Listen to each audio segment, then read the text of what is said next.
Bien, merci Noémie et merci de cette invitation. C'est la première fois que je vois Coran. Je vois qu'il y a peut-être vous êtes un peu mixte ici. Il y a peut-être certaines personnes qui n'ont jamais entendu parler de ce mot-là, RIC. Tout le monde a entendu parler. Est-ce que tout le monde sait ce que c'est? Non. Mais vous l'avez entendu parler pendant les manifestations des Gilets jaunes, peut-être. C'est à cette époque-là. C'était jeune. Non? Ok. Donc ici, il y a des gens, des autres qui sont totalement spécialistes, donc qui vont peut-être s'ennuyer par moment. Donc on va essayer de faire une présentation générale. Je savais pas trop quel type de public j'avais, donc je suis parti du principe que tout ça n'était pas très connu. Et donc voilà, je vous passe tout de suite cette Espoirique. Donc c'est ce mouvement qu'on a créé juste après les Gilets jaunes, on l'a créé en 2021, on va dire un peu après, et dans lequel il y a pas mal de gens dans la salle, et vous trouverez sur cette table des QR codes si vous êtes intéressés, notamment pour ici RIC 14 à Rennes, où il y a des apéros pour informer sur ces questions et qui sont beaucoup mieux que moi.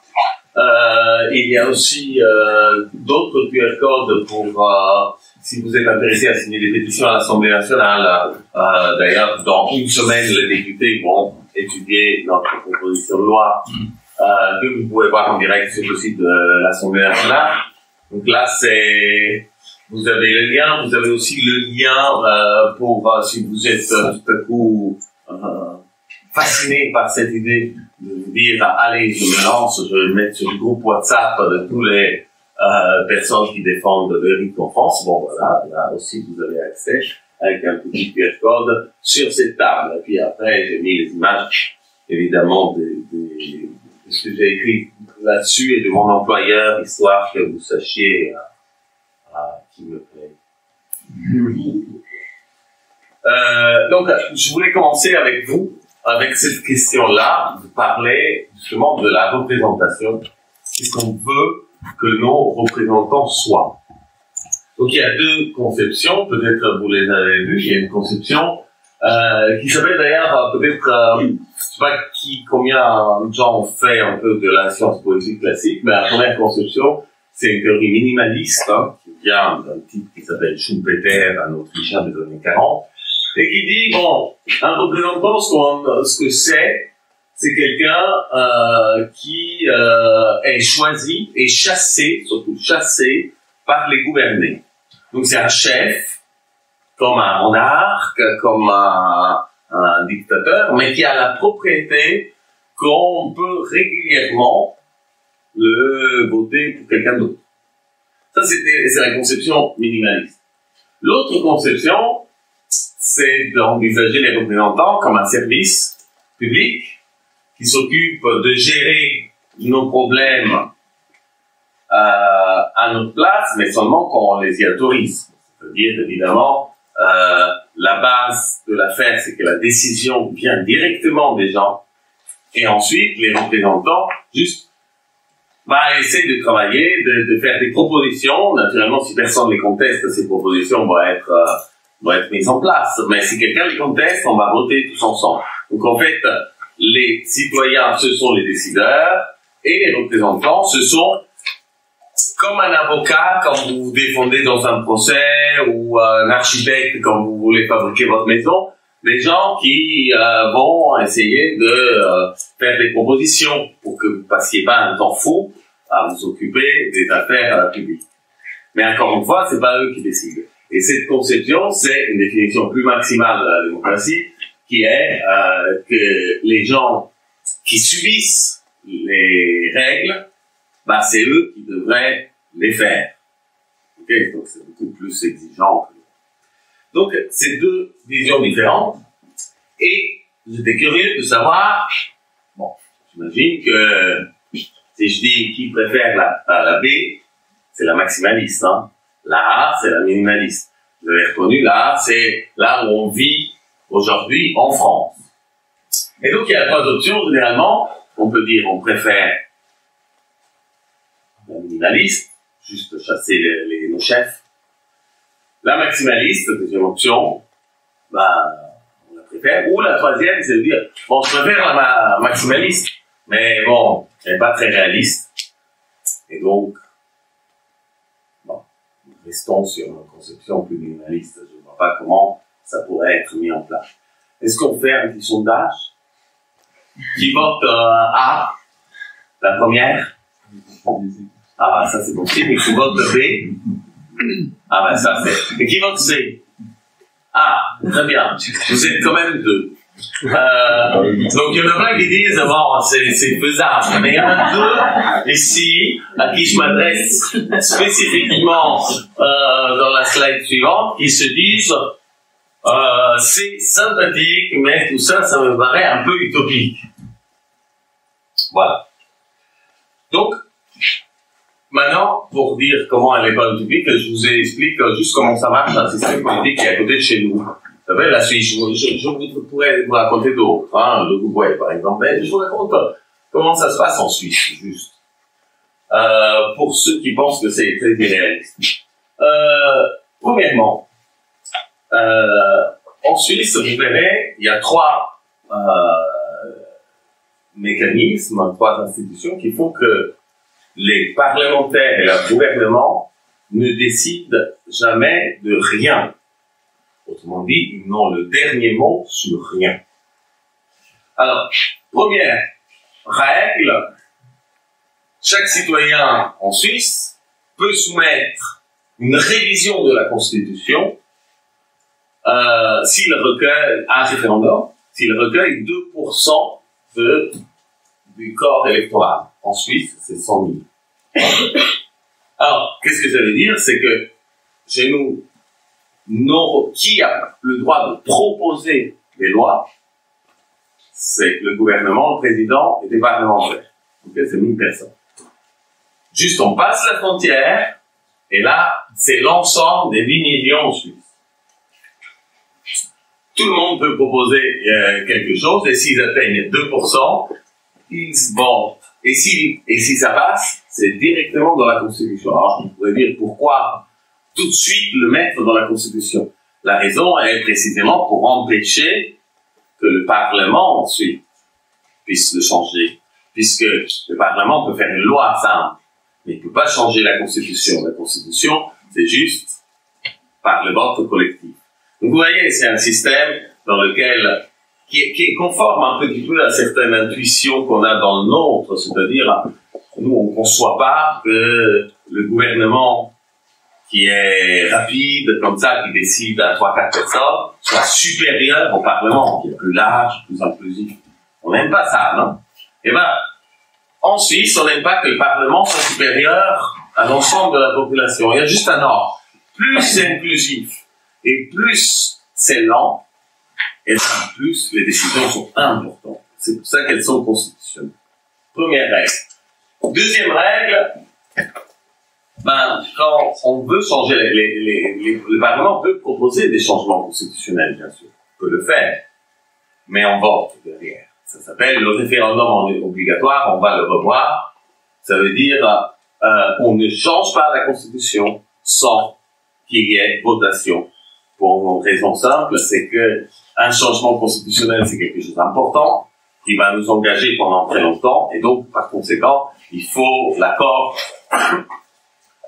au moins de la majorité des gens dans un pays. Et enfin, il y a un troisième, et ce troisième, on parle parfois moins, mais qui est sympa par rapport à ce que je disais, c'est que quand le Parlement vote une loi ou signe un traité, chez nous, il s'applique au bout de 15 jours. Mais en Suisse, au bout de 3 mois. Pourquoi au bout de 3 mois? Parce que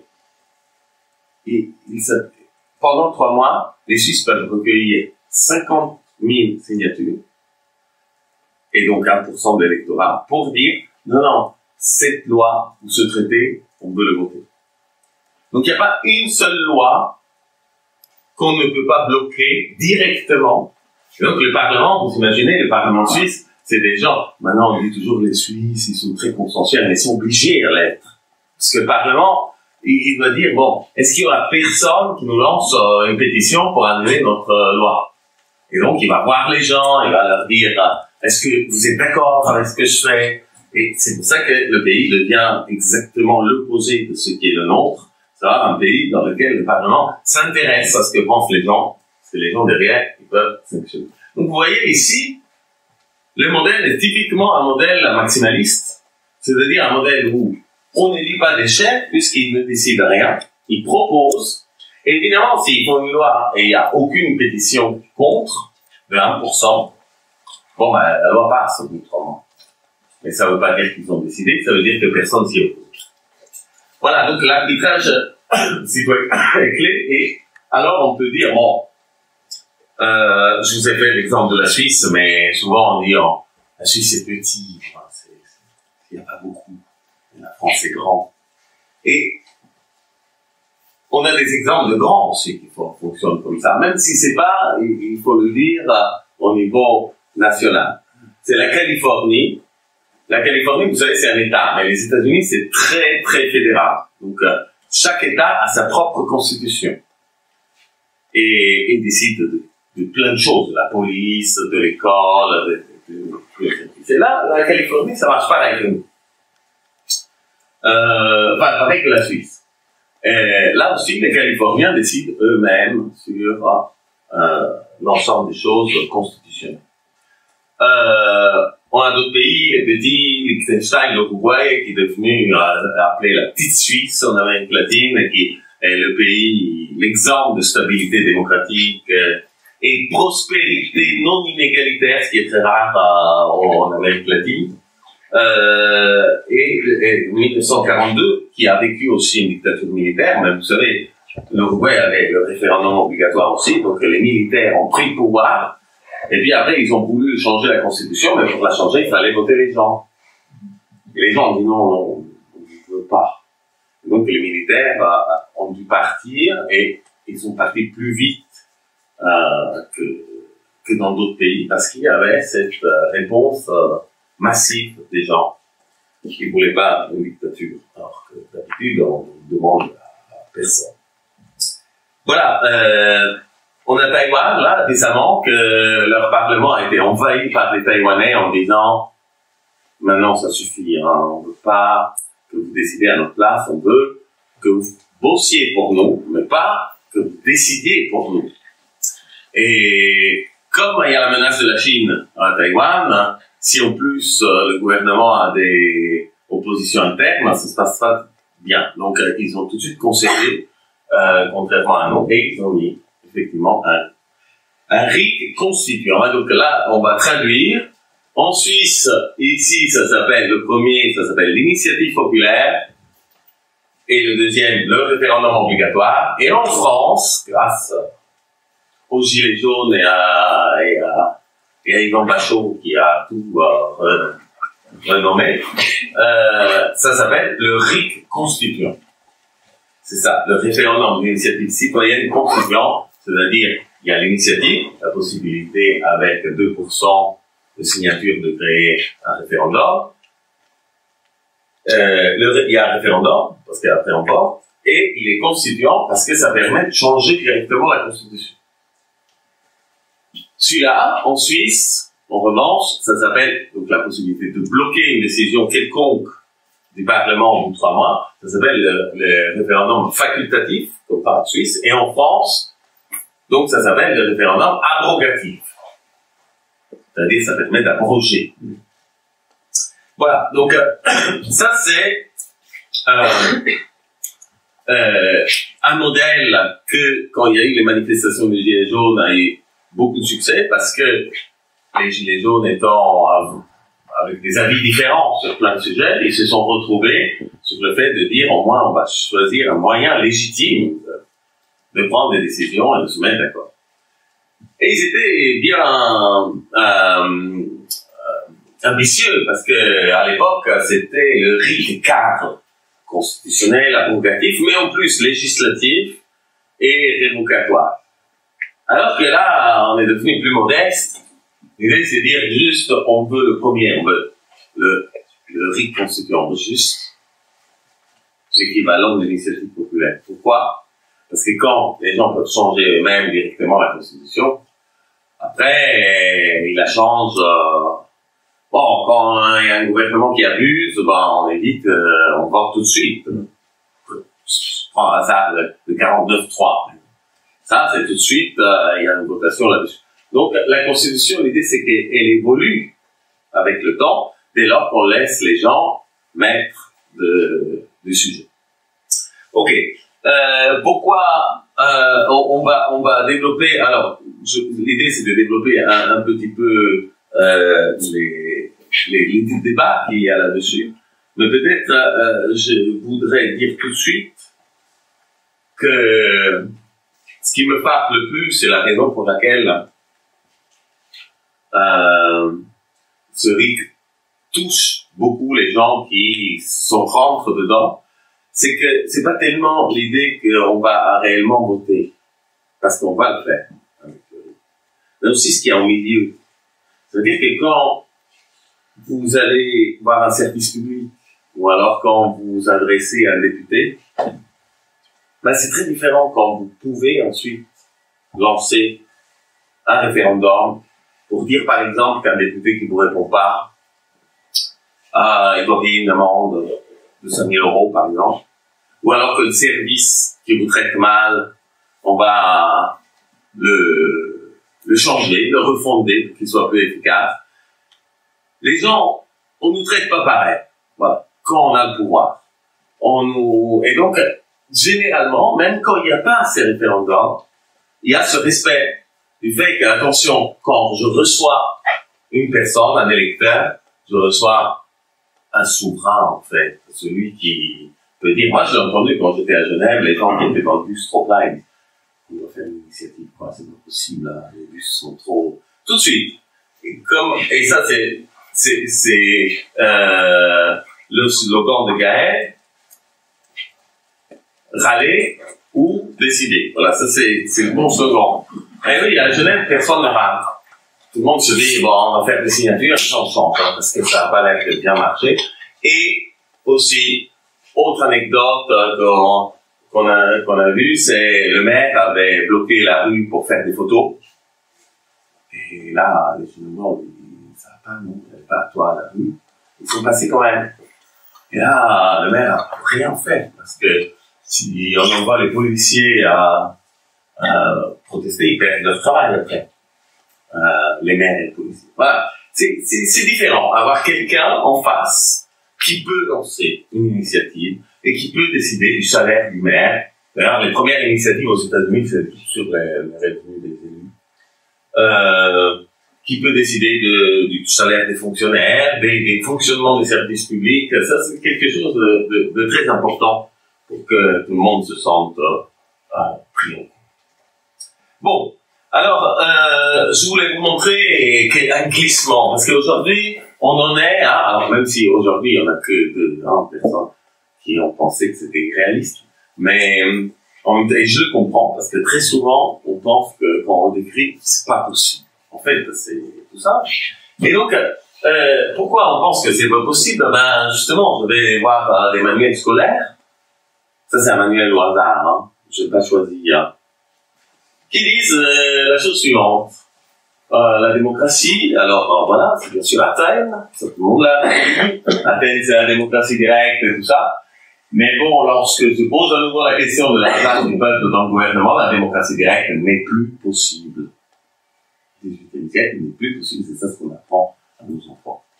Mais, alors que quand on va voir les discussions de la Révolution française, américaine et tout ça, tout le monde discutait, est-ce qu'il nous faut la démocratie directe ou non?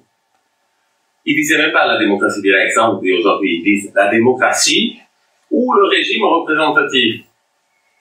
Pour eux, la démocratie, c'est ce qu'on appelle aujourd'hui la démocratie directe, c'est-à-dire ce qu'il y a en Suisse, et ce qui a été inventé par Condorcet. Et qu'il avait mis dans d'ailleurs, la première constitution française, hein, de l'an 1. Nous avons le RIC constituant, ça peut-être vous ne savez pas, mais c'est la première constitution avec le RIC constituant, c'était en France. Donc quoi, c'est bien fait. Et alors, qu'est-ce qu'on dit quand on est un peu savant comme ça? On dit oui, mais bon, le système représentatif a gagné. c'est Benjamin Constant. Alors, il y en a d'autres, hein.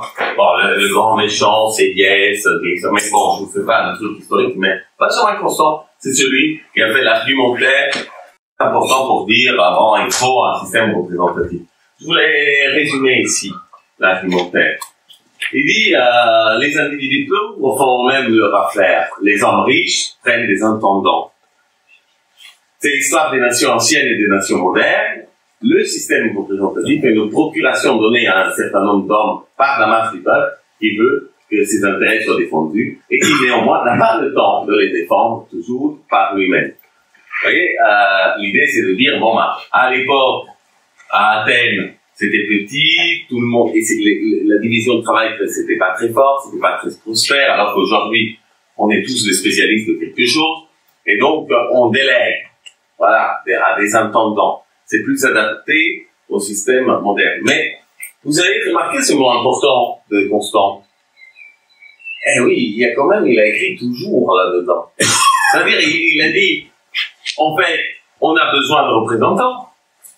Parce qu'on ne peut pas choisir toujours par nous-mêmes. Ça ne veut pas dire qu'on n'a pas le droit de choisir par nous-mêmes. On a le droit, on peut le faire, mais quand on a la flemme, on laisse choisir des représentants. C'est ça qui dit Constant.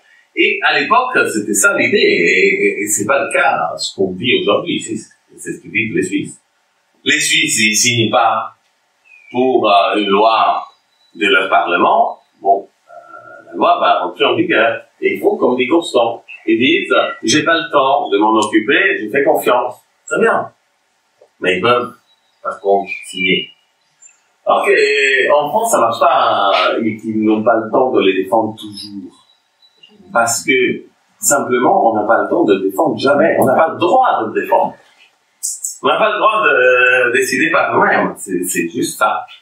Ce qui est dommage. Après tout, ça nous ouvrirait quelque chose de plus et de positif. Alors, est-ce que, ici, la question était, est-ce que cette transition démocratique est bonne? Alors, je voulais peut-être voir avec vous, pour lancer un peu les différents débats, des choses qui reviennent très souvent. Déjà, la France a-t-elle besoin d'un...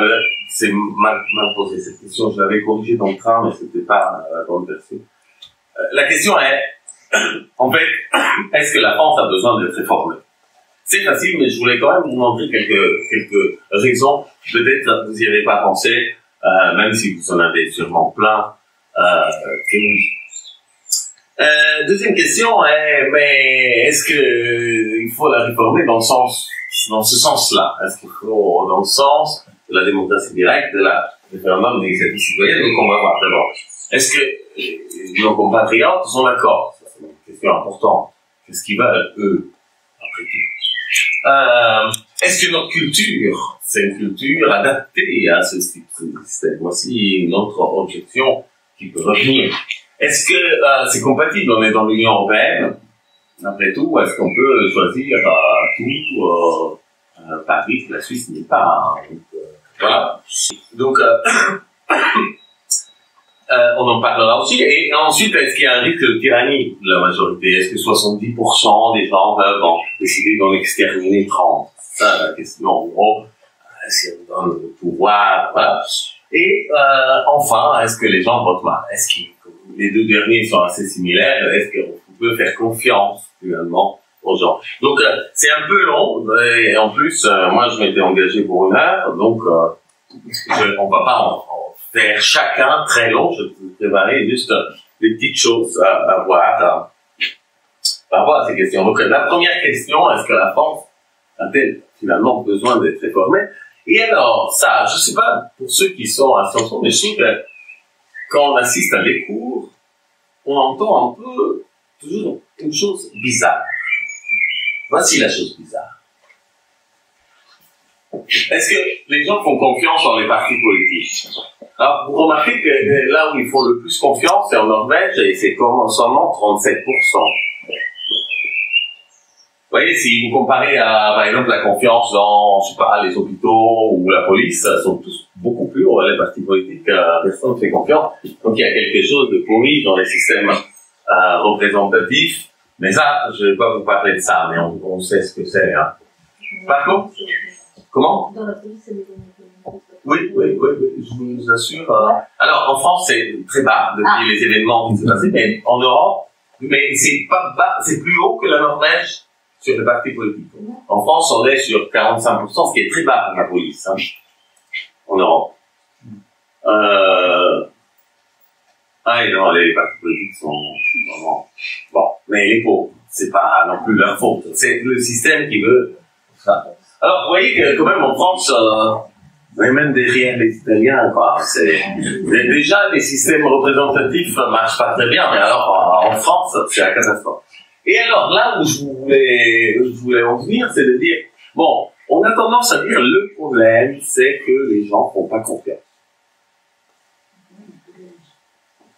Exactement. On va faire de la pédagogie et ayez confiance. Ayez confiance. Mais la question est, pourquoi les gens n'ont pas confiance? Après tout, ça serait bien de savoir s'ils ont raison à pas avoir confiance. Et ils ont raison. Parce que je vais vous montrer juste deux choses que j'ai. Mais vraiment, en ce moment, ça va pas très bien en France. Première chose.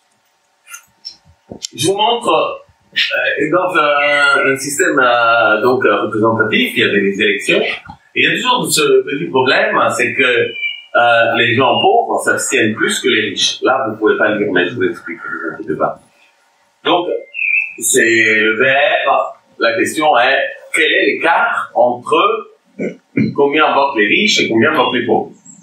Donc déjà, quand il y a un écart, les riches ont plus d'impact, n'est-ce pas? Mais ensuite, parmi les votants, deuxième chose, combien de voix il faut au parti de riches pour avoir des sièges et combien il faut de voix au parti des pauvres? C'est-à-dire qu'on enlève déjà tous les abstentionnistes et en plus, ceux qui votent, est-ce qu'il y a une différence entre les riches et les pauvres? Regardez où elle est, la France. Il faut voir le rouge. Le rouge, c'est la somme des deux. La France, c'est donc... vous voyez, on a plein d'autres pays comme ça qui... Bon, les riches ont tendance à être avantagés, hein, ça on sait, c'est pas un mystère. Mais alors là, en France, on est particulièrement haut, non? Donc on a un système dans lequel, en fait, le vote des riches vaut beaucoup plus. Et ça, c'est déjà un problème au niveau démocratique, il faut le dire. Quand je vous ai mis les riches, moi personnellement, je me rends compte, mais quand les votes de certains valent beaucoup plus que ceux des autres, et en général, que ceux des riches. Premier exemple. Deuxième exemple. On a un système, comme vous le savez, semi-présidentiel, c'est-à-dire parlementaire avec un président élu. Et donc, voici tous les systèmes semi-présidentiels du monde. Vous avez en haut tous les systèmes dans lesquels les gens votent surtout aux législatives. C'est l'élection parlementaire qui est importante. Les Irlandais, par exemple, ils élisent leur président, mais votez surtout aux élections parlementaires puis aux présidentielles, on s'en fout un peu. Hein. Et puis, ça descend, et là, c'est les pays dans lesquels c'est le contraire de la présidentielle qui est le plus important. Le champion du monde, c'est la France, mais devant, médaille d'argent, la Biélorussie, et médaille de bronze, la Russie. Le trio d'enfer. Alors là, on se dit, il y a un président qui a quand même trop de pouvoir, là, c'est pas possible. Il y a aussi une population qui a trop d'impact sur les décisions et non pas assez, il y a trop d'inégalités. Donc quand on dit les gens ayez confiance, les gens se rendent compte de ça en fait. Il ne suffit pas de dire. Et voilà, donc on va tous se dire, c'est pour dire, on va peut-être la changer cette France. Et on peut même pas la changer beaucoup. Hein, on peut vraiment être. Oui. Alors bien sûr, avec plaisir. Pourquoi Taïwan est mal placé? Non, alors Taïwan est mal placé au sens où. Ouais. Alors, c'est une très bonne question. Taïwan est mal placé parce que ils ont le RIC est le plus récent du monde. C'est-à-dire, il date de 2018. Et ça, ces moyennes, c'est les moyennes sur le long terme. C'est-à-dire là, par exemple, la France, c'est les moyennes de toutes les élections parlementaires depuis 58 et toutes les élections présidentielles. On fait la différence. Donc Taïwan est très dépendant de ce qui se passait avant. imaginez qu'on a un RIC en France, il y aura toujours un président fort. Il sera moins fort parce qu'il sera arrêté par les gens, le vote des gens. Mais ça va toujours pas arrêté par le Parlement. Une des questions qui va se poser, c'est comment il fait Cap-Vert pour être là, par exemple, qui est Cap-Vert est une petite île de l'Afrique qui est connue pour être le pays où les institutions sont le plus stables compte tenu de son niveau de revenus. C'est un pays très pauvre, mais avec des institutions démocratiques stables, on appelle le miracle de Cap-Vert.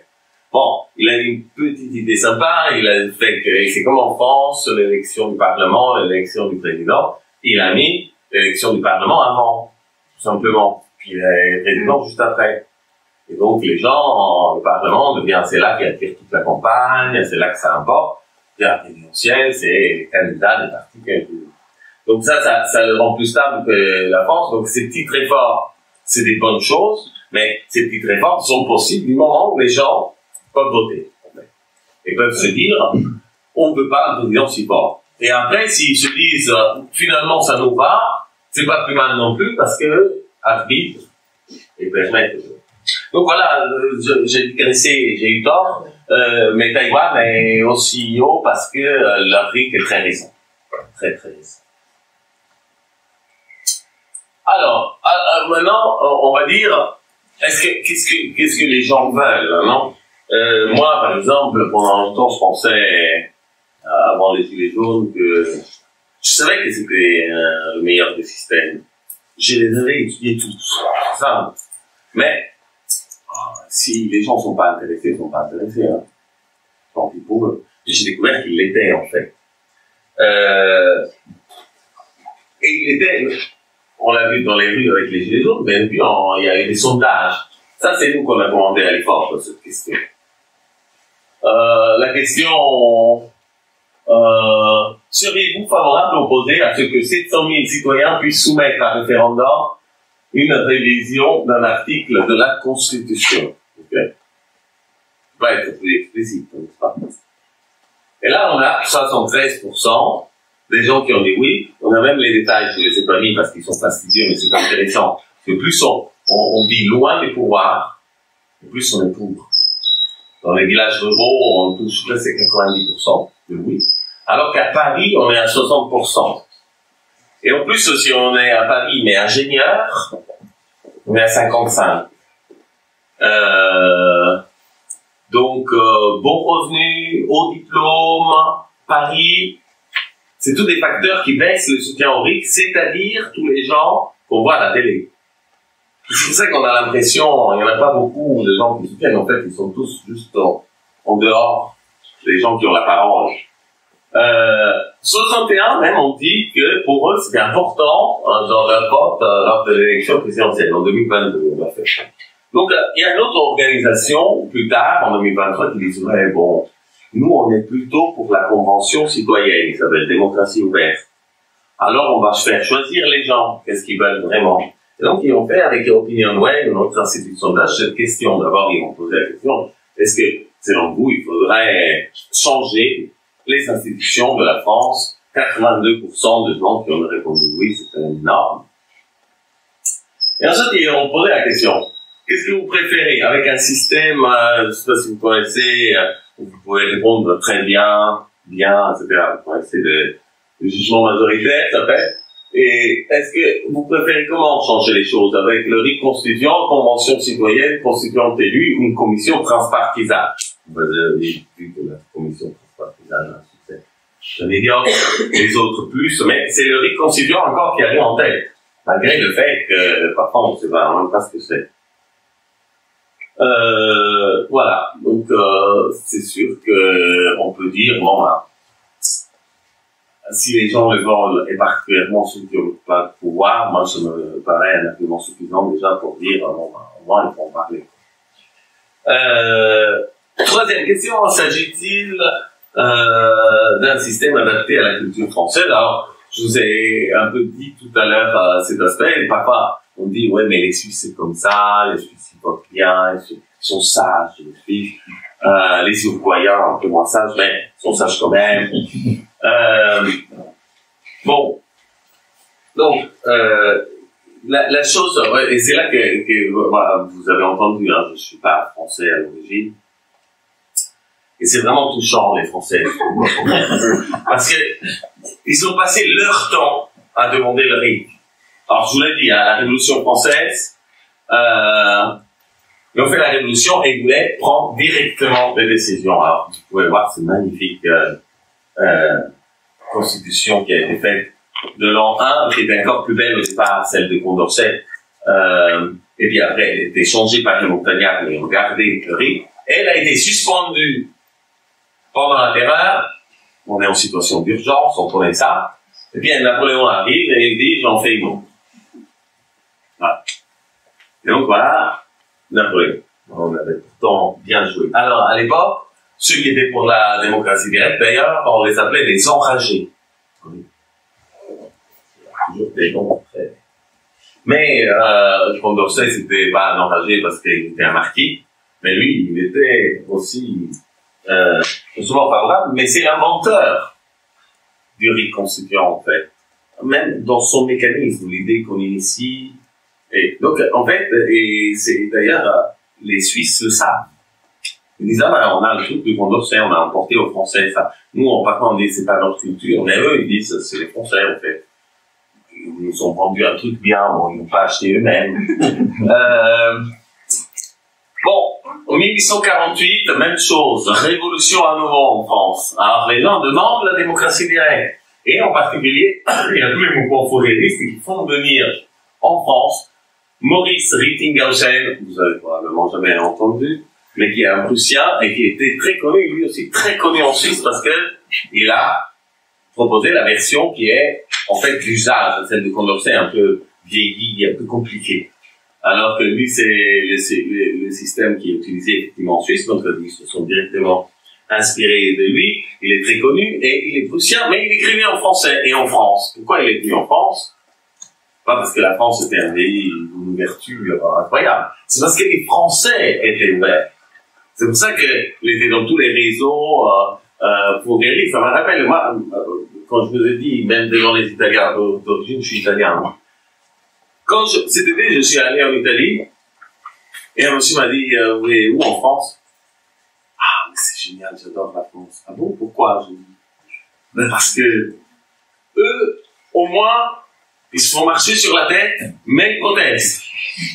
Donc, un Coran qui dit, en fait, c'est pas que la France qui mène, c'est les Français, en fait. Ça, c'est quelque chose d'assez universel. Donc, on l'a revu chez les Gilets jaunes, à chaque fois, grosse entreprise pour oublier que c'était ça la demande initiale.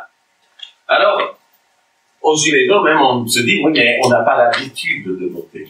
On n'a pas l'habitude. Ils font une socialisation.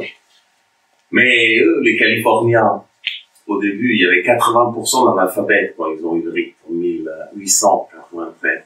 Les analphabètes votaient et c'est eux qui ont aboli les premiers le travail des enfants, ils ont introduit très tôt le vote des femmes, etc. Donc, en fait, la Californie à l'époque, bien après, ils sont devenus riches et ont fait des politiques, peu moins comme ça, mais en fait, ils sont nés, ils ont fonctionné avec le vote des analphabètes. Alors nous, qu'on est à l'école de la République, quand même, on pourrait le faire. L'Union européenne, est-ce qu'on peut le faire avec l'Union européenne? Est-ce que la Californie, par exemple, est contrainte par la Constitution fédérale des États-Unis, ne peut pas tout faire, que la France pourrait tout faire? Et donc, déjà, ça c'est la bonne nouvelle, elle est sortie direct. Qui a fait du droit ici? Bon, vous avez étudié ça, hiérarchie des lois, directement sur le site de la Cour constitutionnelle, donc bonne nouvelle, la Constitution est tout en haut. Ensuite, en 2, il y a notamment le droit européen et les traités internationaux. Et en 3, il y a le bloc législatif, c'est-à-dire le droit ordinaire français. Ce qui veut dire que si on fait un RIC sur le droit ordinaire, législatif, on ne peut pas tout décider. Parce qu'il y a beaucoup de choses qui est inférieures au droit européen. Ça veut dire que même si on décide un truc, il ne vaut rien. Mais par contre, au niveau constitutionnel, c'est possible. Alors, tout à coup, on peut se dire, attention, si on commence à voter sur la Constitution, on on va sortir de l'Europe, on va sortir de l'euro, et qu'est-ce qu'on fait après? Si tout le monde fait ça, c'est la catastrophe. Voilà, si une belle manière de penser, je le comprends, mais en fait, c'est pas la catastrophe du tout, et ça existe déjà. Je vous raconte l'histoire de ces trois pays. La Suisse, vous la connaissez, ils vont toujours non, ils veulent pas rentrer dans l'Union européenne, on respecte. Ils rentrent dans Schengen, pourtant. Ils rentrent dans tous les projets Erasmus et interuniversitaires, interécoles. Donc ils rentrent un peu quand même. Mais ils rentrent à ce qu'ils veulent. Voilà.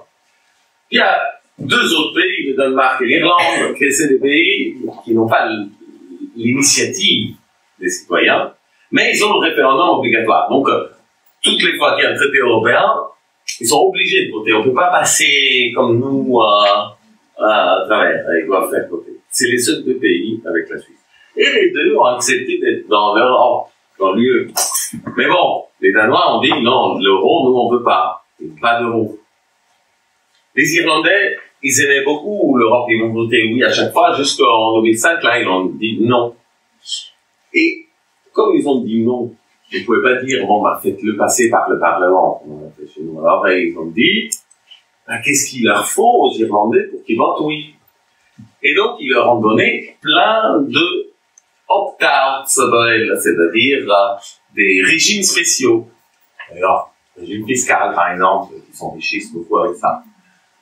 On vous donne les choses, vous les Irlandais, pour que vous puissiez voter oui, mais vous avez plein de statuts d'exception. Alors, effectivement, les Irlandais ont bien regardé, ils ont dit, d'accord, comme ça me va. Et c'est pour ça qu'ils s'en sortent très bien.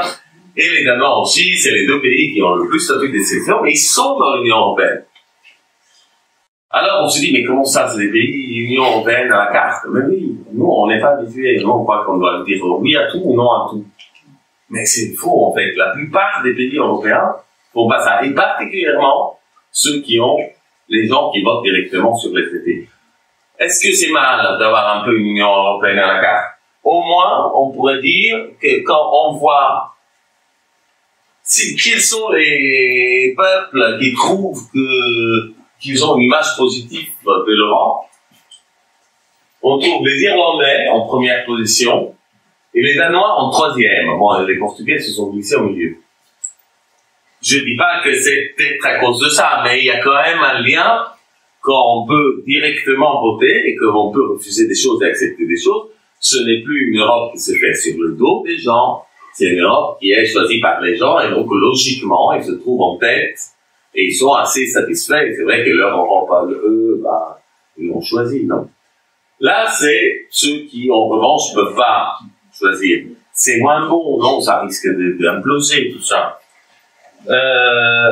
Pareil, sur les questions de la confiance. Est-ce que vous faites confiance dans l'Europe? Là, on va voir les Irlandais se méfient quand même un peu, hein, ils sont là.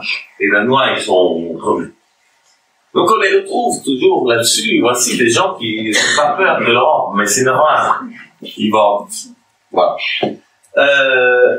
Donc, j'avais cette dernière chose que je voulais vous montrer avant peut-être la question est, est-ce qu'il est dangereux de faire confiance aux gens? Et ça, c'est vraiment une très vieille question.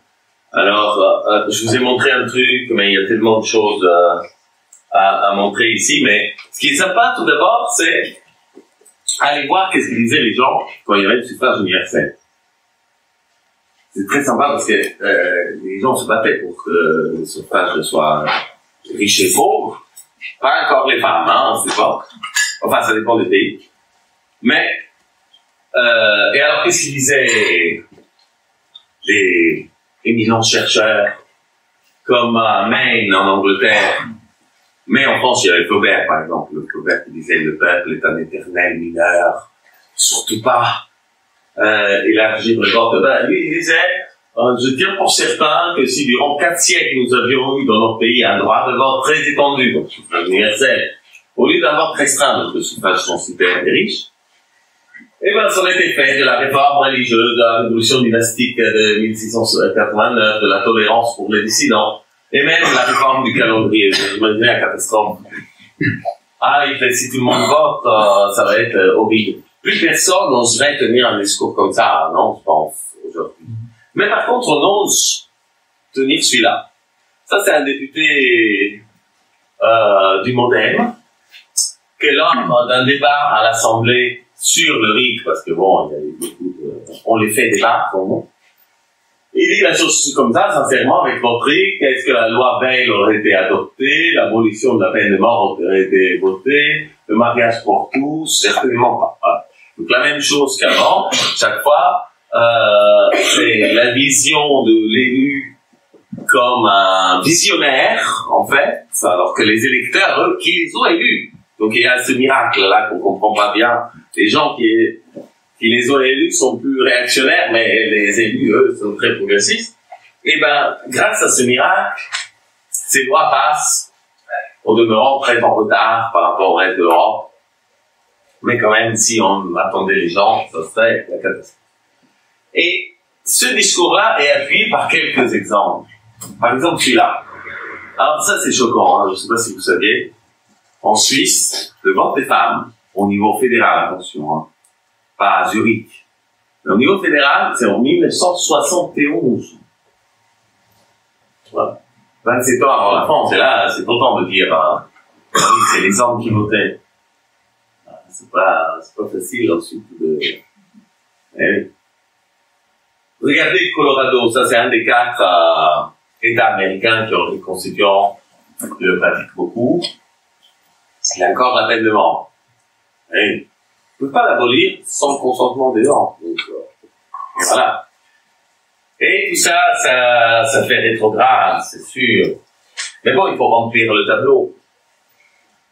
Donc on va voir qu'est-ce qu'ils ont fait les Suisses avec la peine de mort. Là, ils ont voté en 1938, ils l'ont aboli.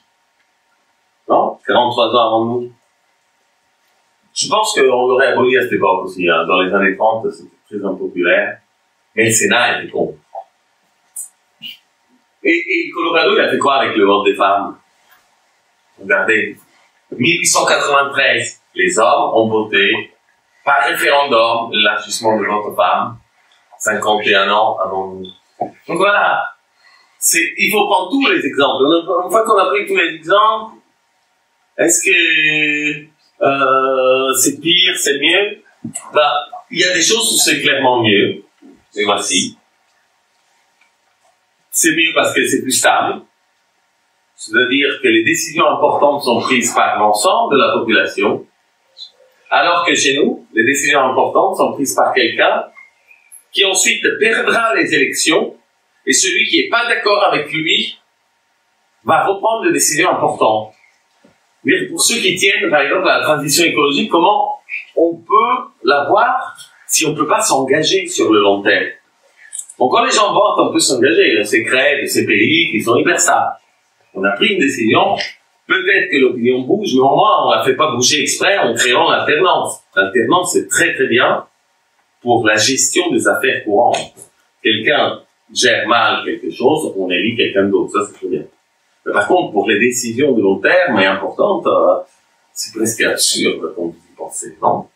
Voilà, donc la stabilité est incroyable. Tous ces pays, c'est les plus anciennes démocraties, ils ne bougent pas, et ils ont des décisions de long terme sur notamment les transitions. Bon, les exemples de la transition nucléaire, par exemple, c'est un type de décision typique de ça. Ensuite, ils sont plus riches. Mais oui. Bon, je ne sais pas si vous êtes touché par ça, mais l'Uruguay est le pays le plus riche d'Amérique du Sud. C'est le seul qui a une constitution. La Suisse est la plus riche d'Europe, c'est celle qui a une constitution, et la Californie, bon, c'est la puissance économique la plus importante des États-Unis. Je dis pas qu'ils font intérêt quoi que ce soit, mais je dis que ça serait bizarre de penser le contraire. Quand les gens votent, ils appauvrissent tout le monde parce qu'ils votent tellement stupidement. Ça ne marche pas, non? Donc, en tout cas, voilà, ils sont plus riches et moins endettés, ça, c'est très... Ensuite, quand dans les indicateurs de respect des minorités, ils respectent plus les minorités. Alors on peut dire, ah oui, mais comment ça se fait qu'il y a la tyrannie de la majorité? On vote, c'est la majorité qui décide. Et oui, mais chez nous aussi, non? Mais chez nous aussi, la majorité au Parlement décide. Mais par contre, là-bas, les minorités peuvent proposer. Vous voyez, ici, une minorité chez nous, ils ne proposent rien. Mais une petite minorité, 5%, les indépendantistes normands, bah, ils ne proposent rien. Alors que là, ils le font, leur référendum. Parfois, ils le perdent, mais ils le font. Et parfois, si on veut le gagner, on propose quelque chose de raisonnable. Par exemple, les romanches, toujours dans les années 30, constituent 1% de la population suisse, donc un plus petit que les Normands, et ils parlent leur langue. Le romanche est parlé nulle part ailleurs. Et ils ont dit, on lançait un référendum pour mettre dans la Constitution qu'ils sont une langue officielle suisse, ce qui implique pas que tout le monde doit apprendre le romanche, vous le gagnez, le référendum, mais ça implique que les documents officiels doivent être en anglais. Et bien, 93% des Suisses sont retournés. Donc aujourd'hui, imaginez le breton, langue officielle de la France. Donc voilà, les minorités, quand elles peuvent proposer, c'est déjà autre chose parce qu'elles peuvent proposer quelque chose que les autres sont susceptibles de dire, bon, c'est raisonnable. Cela va créer de la paix sociale et donc voter pour.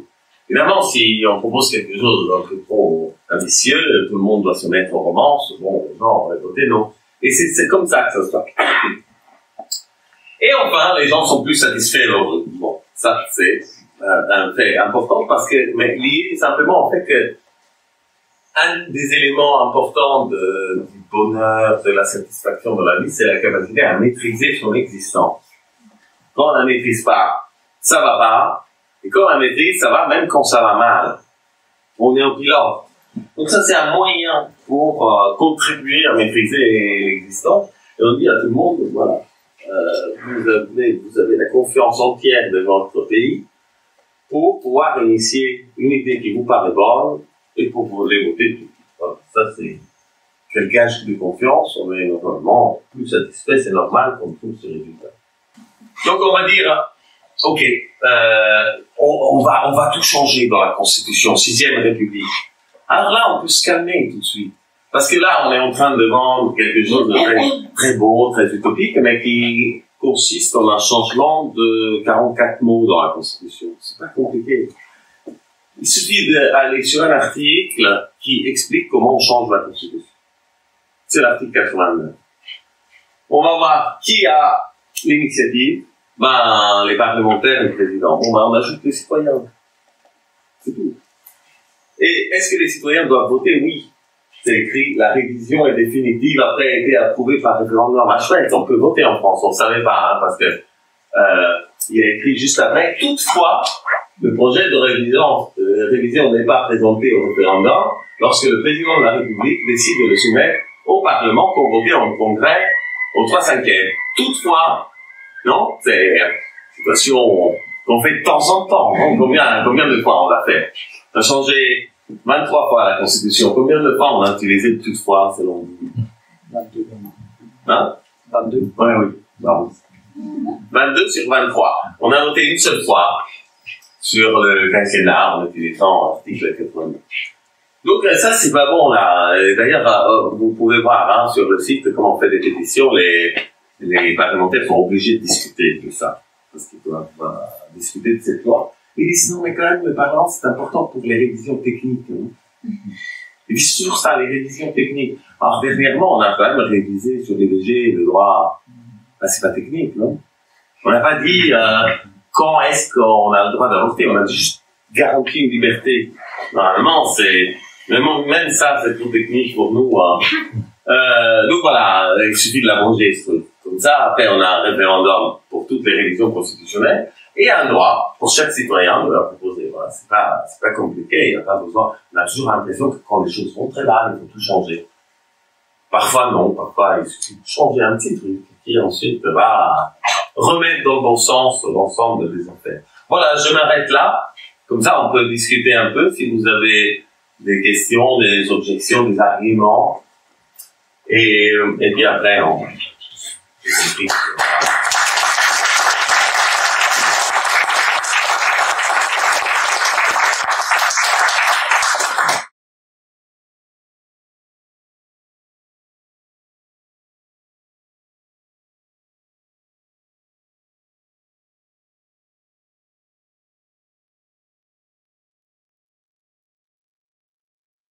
vous avez soulevé deux questions importantes. La première, c'est la question du tirage au sort et des alternatives, finalement, dont je n'ai pas parlé. Pourquoi nous, on propose des constituants, mais il y en a peut-être d'autres, on pourrait en parler. Et la deuxième, c'est toujours cette question quand même de compétences qu'aujourd'hui, il y a une complexité croissante. On va dire, les Californiens étaient certes analphabètes, mais l'économie était plus facile à cette époque.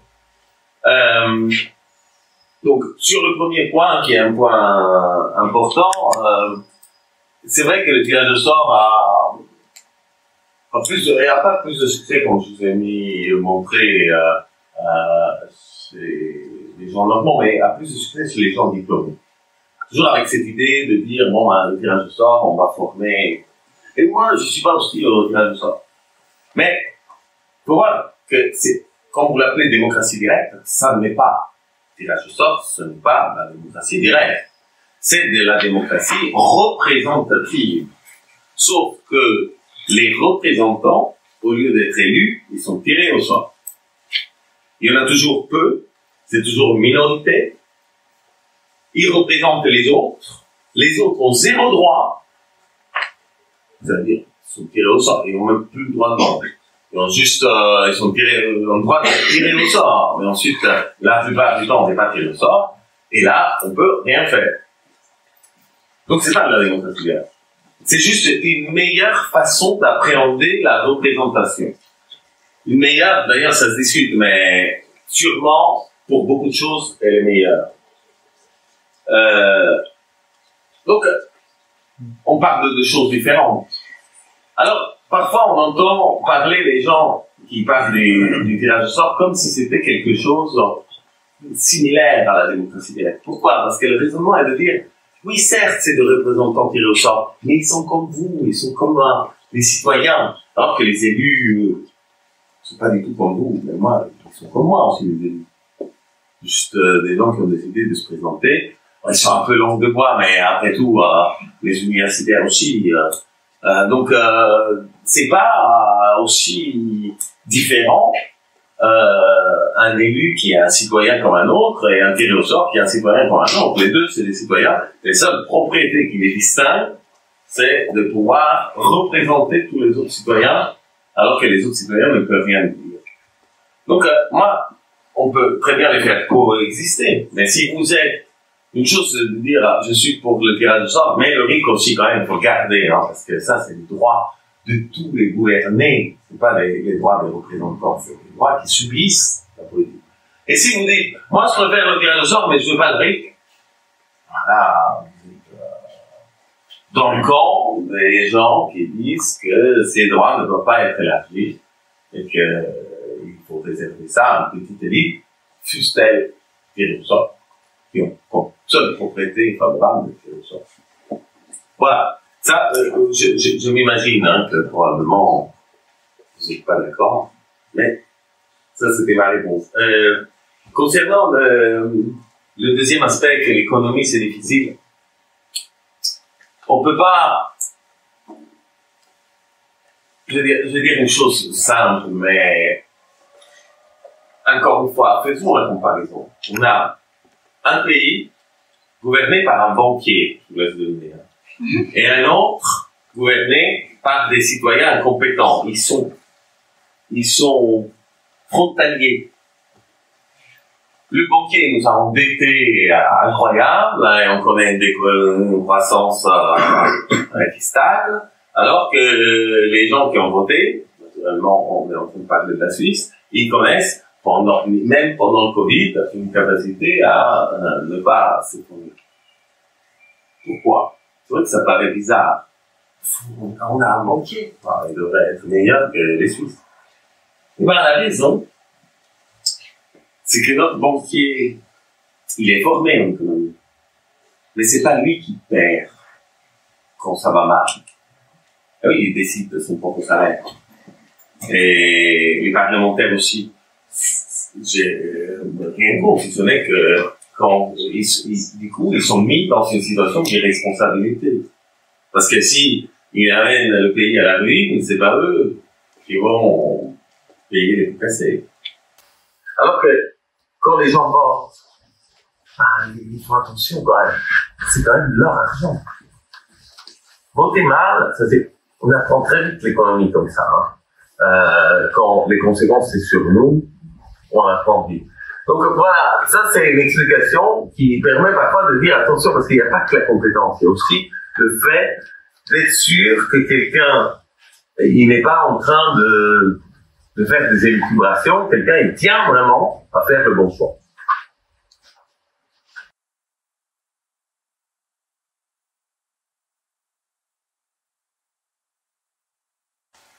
Ce qui est intéressant aussi par rapport à je reviens sur, c'est que quand les gens votent sur le sujet, notamment c'est bon, et ben, du coup, on doit donner l'information. Il faut en parler, c'est ça aussi ce qui est intéressant. C'est que aujourd'hui, on peut cacher plein de trucs. Parce que c'est pas là-dessus qu'on discute. Mais quand on doit voter sur un sujet, ça va être compliqué. Si on cache, on perd le référendum.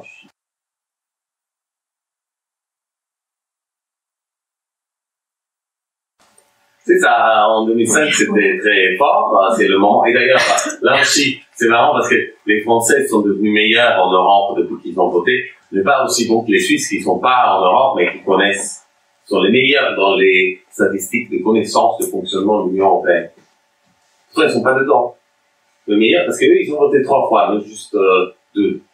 Et donc, plus on fait voter, plus il y a cet effet-là qui s'appelle les vertus éducatif du RIC, c'est-à-dire le fait que simplement de devoir voter sur ces affaires nous rend meilleurs et nous rend plus compétents.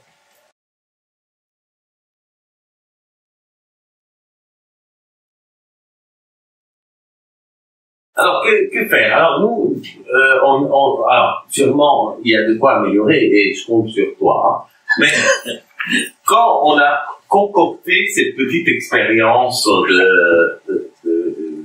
d'élection présidentielle, chercher des parrainages. On a voulu voir si le RIC, on pouvait le vendre. Alors, évidemment, le vendre avec quelque chose qui était associé pour bien le faire cadrer. C'était une deuxième chose qui est liée à un système français, vous ne savez peut-être pas, mais pour ceux qui ont fait du droit, ils le savent.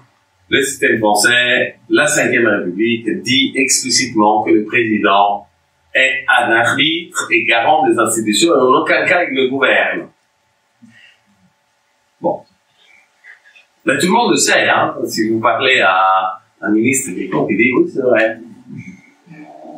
Bon. Et d'ailleurs, il ne gouverne pas, il gouverne juste parce qu'il peut démettre le ministre juste après. Donc, normalement, il peut faire toute la besogne au ministre, au premier ministre. Juste qu'il doit faire ce qu'il dit. Et ça, on est devenu de plus en plus comme ça. Mais l'idée, c'était de dire, on va renouer avec ça, on y croit. Le président, c'est l'arbitre.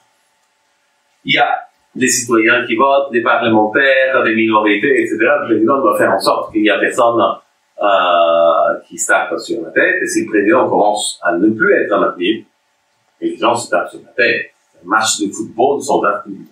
Donc ça, c'était un aspect qui aidait beaucoup aussi à dire, on va pas vendre, on veut faire ça pour la santé, c'est une élection présidentielle. Faut vendre, qu'est-ce que je serai comme arbitre?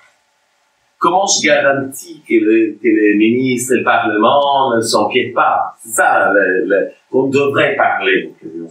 Et ça marchait pas mal, parce que quand on interpellait d'autres candidats, ils disaient, ah oui, je suis d'accord, parce qu'ils le savent. D'ailleurs, il y en a un qui m'a dit, d'ailleurs, moi, j'ai pas parlé de la santé. J'avais parlé de tout le reste. Mais, il n'avait pas parlé de la santé, et ça, c'est parce qu'il croit effectivement qu'il faut revenir. Voilà. Donc ça, c'est un aspect.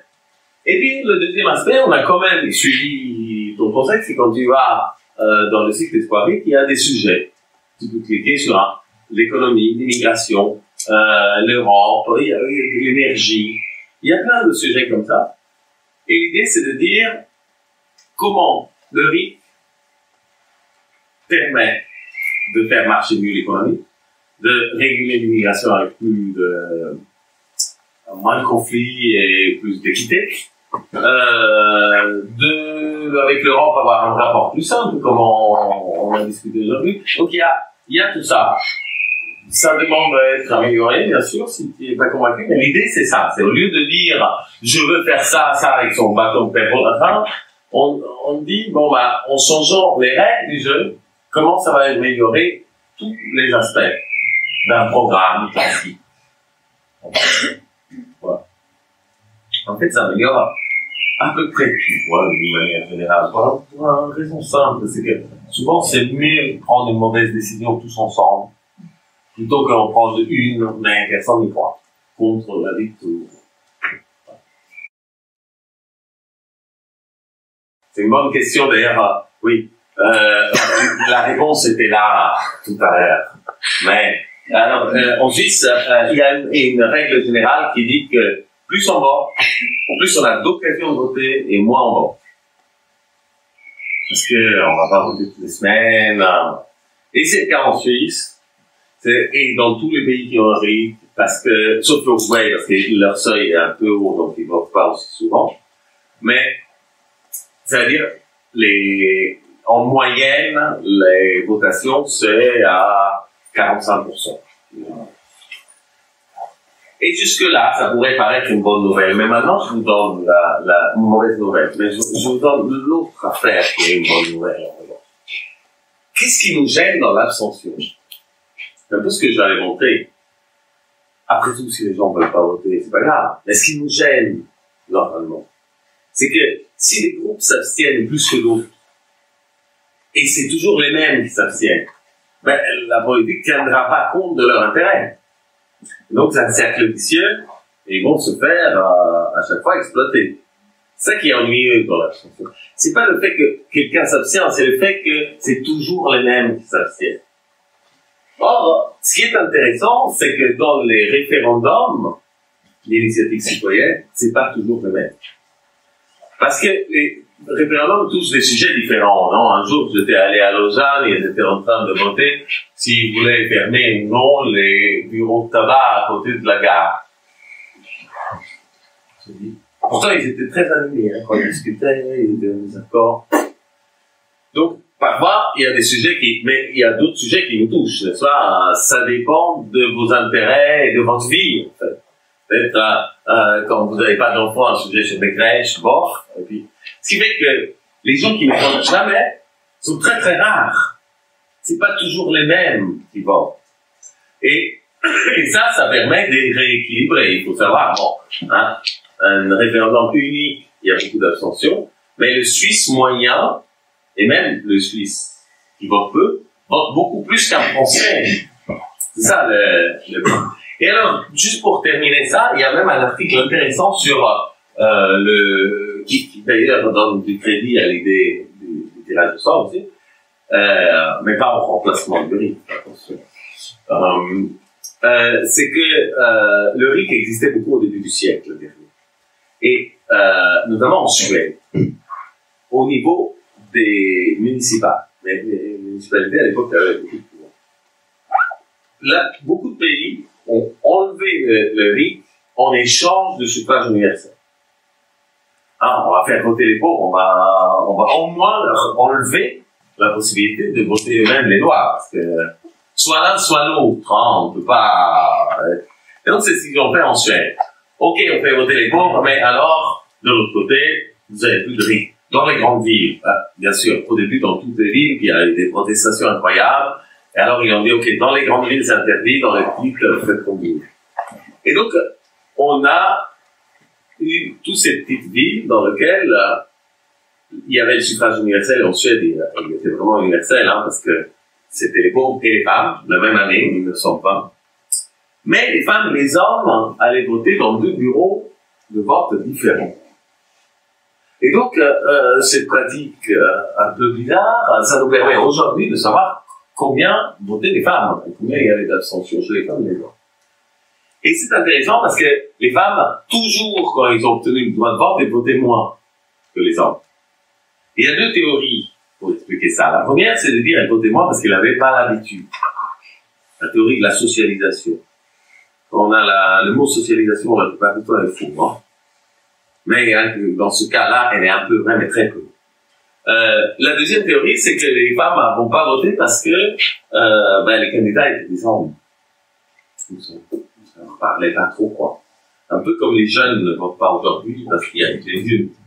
Et donc, c'est ça qui est intéressant. Parce que, et donc, ou les quotas, les choses comme ça. Et donc, la question, cette chercheuse s'est dit, on n'a qu'à voir les référendums. Parce qu'après tout, si c'est l'explication, c'est parce que c'est des hommes, on ne devrait pas avoir de différence dans les référendums entre les femmes. Alors que si c'est la socialisation, on devrait voir la même différence dans les référendums que dans les élections. C'est quoi la réponse? Oui. Oui, c'était les hommes. Au référendum, c'était quasiment pareil. Il y avait un peu de socialisation, mais c'était quasiment pareil.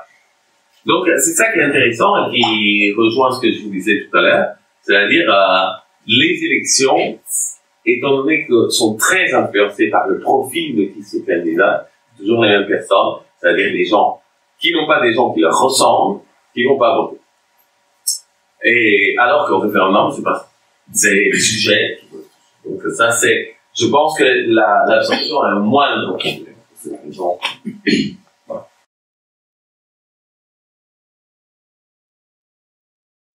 Les élections, c'est quelque chose qui c'est compliqué. Justement, nous, à l'élection présidentielle, on aime bien, parce que nous, il nous fallait 500 parrainages. Et on a eu 36. Si vous avez jamais reçu un parrainage, non, c'est pas un grand succès. Mais par contre, quand on dit ça aux gens qui ont tenté d'avoir un parrainage, ils ont dit, waouh, comment vous avez fait? Un parrainage chez lui. L'élection européenne, c'est pareil. Si on était en Allemagne, tu présentes ton liste, et puis après, il y a un bulletin de vote, où il y a toutes les listes, et on fait une croix sur la liste qu'on veut. Alors qu'en France, chacun a son propre bulletin qu'il doit financer lui-même. Mais il faut avoir l'argent pour financer les bulletins dans toute la France.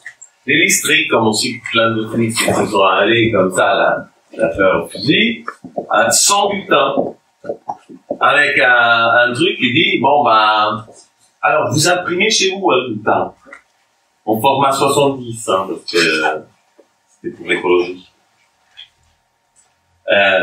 Donc, comment vous voulez faire? Je veux dire, il y a des élections que vous savez d'avance que vous avez perdu. Et c'est pas une question d'idées, de risque, etc. C'est une question de moyens.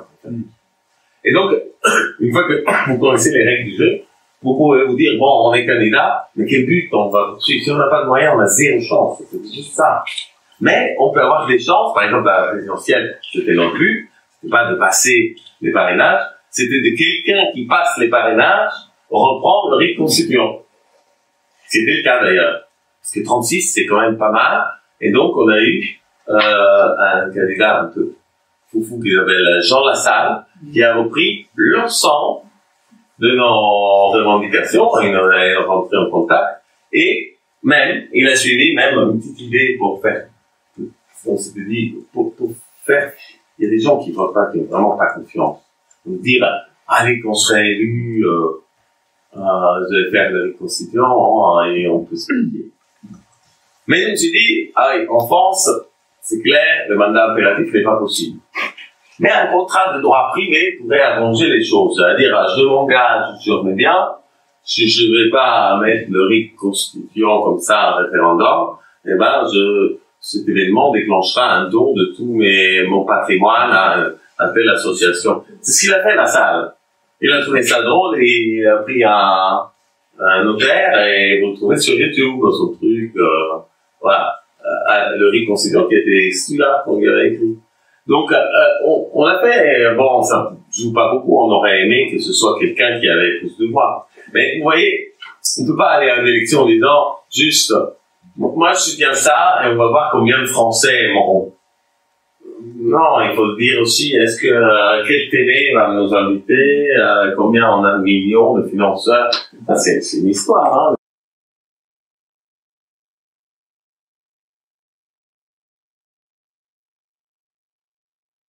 Alors déjà, ça se passe comme ça. C'est-à-dire combien deux partis n'ont pas de RIC dans leur constitution, dans leur programme. Parmi les candidats à la présidentielle, un, Macron.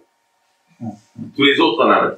Vous dites Marine Le Pen. Mais Marine Le Pen, on les a contactés parce que c'est pas du tout un RIC constituant. Marine Le Pen, elle a présenté son RIC, elle a dit bon voilà, c'est législatif, naturellement ça touche pas à la Constitution, et de plus, si le président n'est pas d'accord, il peut censurer. Bon, après on peut l'appeler toujours RIC. Mais alors nous on a écrit aux gens du RN, mais faites un RIC correct, et on est même prêt à voter pour vous. Mais bon, ils ont dit, on le fera ensemble. Je pense là, pas assez confiant pour ça.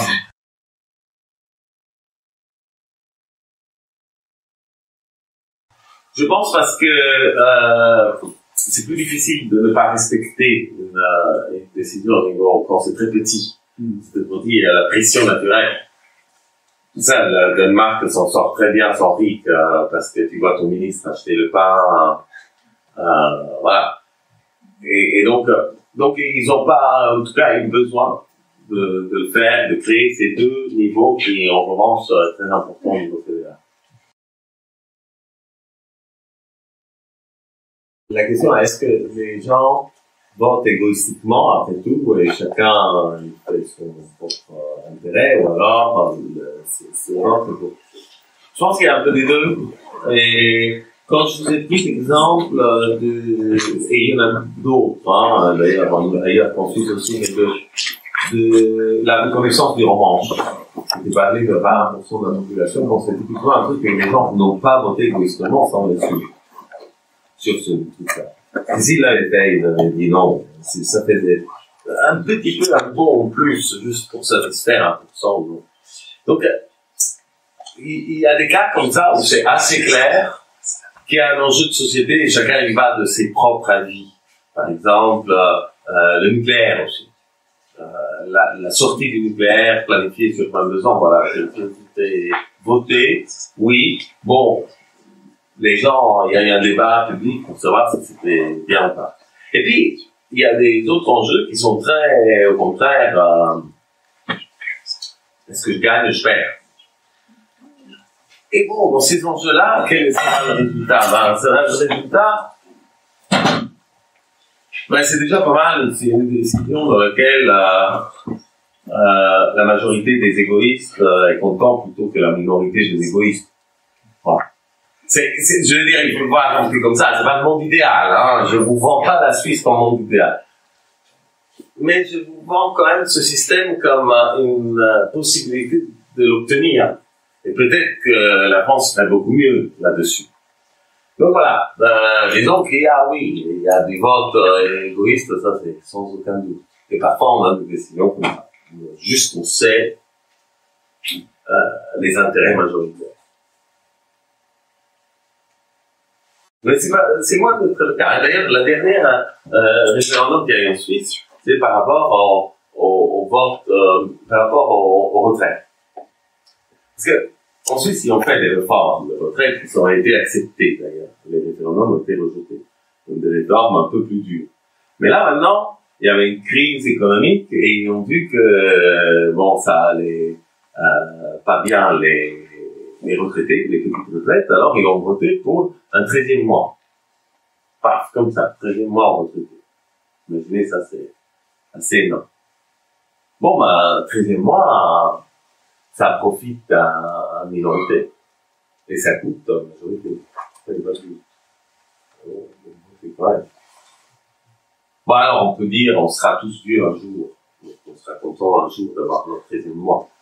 Donc, c'est un égoïste et miant. Voilà. Donc, il y a beaucoup de cas, quand même, où s'entremêlent. Ça, c'est une question qui est intéressante parce que un résultat qu'on retrouve partout dans toutes les études, qui sont études de cas ou statistiques, c'est que quand on a le RIC constituant un référendum obligatoire, les déficits sont moindres. Tout le temps, on trouve ça. Pourquoi? Parce que oui, peut-être que les gens, parfois, ils se disent, allez, soyons un peu irresponsables. Mais il faut pas penser juste à ces systèmes-là, il faut les comparer aux nôtres. Et dans nos systèmes, la tentation de dire, quand il y a le Covid, allez, quoi qu'il en coûte. Vous imaginez un contribuable qui dit quoi qu'il en coûte, allez, quoi qu'il en coûte, je m'endette de 60 000 € par an.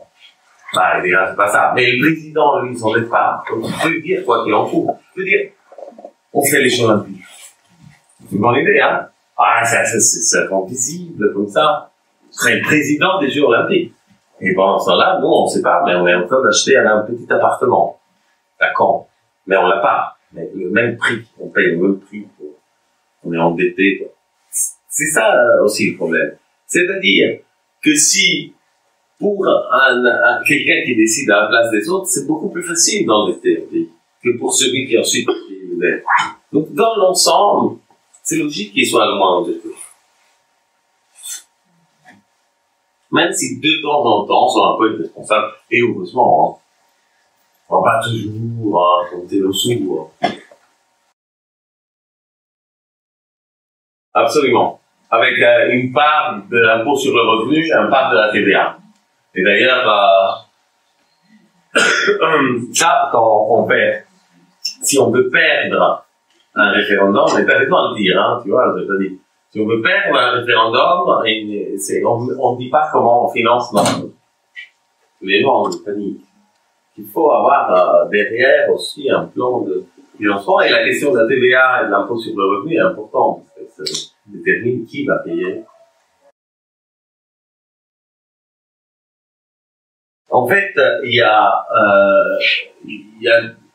la formation, déjà, quand on soumet un référendum à l'initiative citoyenne, c'est une proposition de loi entièrement rédigée.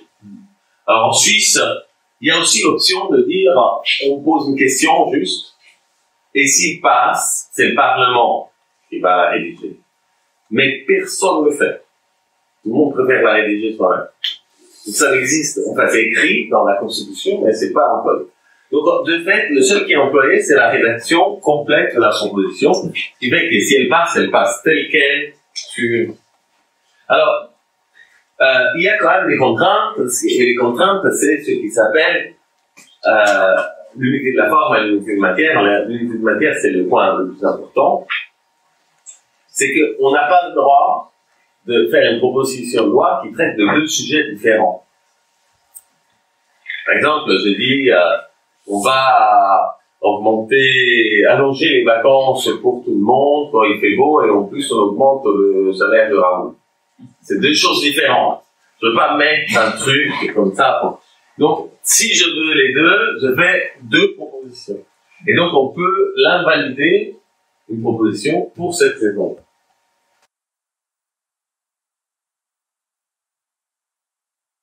Si vous prenez des manuels de droit, c'est très long, en plus, ennuyeux, voilà. Et en plus, après, vous devez trouver les signatures. Donc, vous faites différemment. Vous dites, bon, je vais contacter une association qui est d'accord avec moi. Je lui soumets mon idée. Si l'association est d'accord, elle, c'est juriste. Mais très souvent, vous serez déjà dans l'association. Pourquoi? Parce que dès qu'il y a le RIC, vous savez que tous les gens qui pensent comme vous, c'est bien d'être en contact. Pourquoi? Parce qu'à tout moment, vous pouvez lancer quelque chose. Et ça, c'est un autre effet du RIC, c'est que le tissu associatif grandit comme ça d'un coup, parce que tout à coup, avoir une association sert à quelque chose.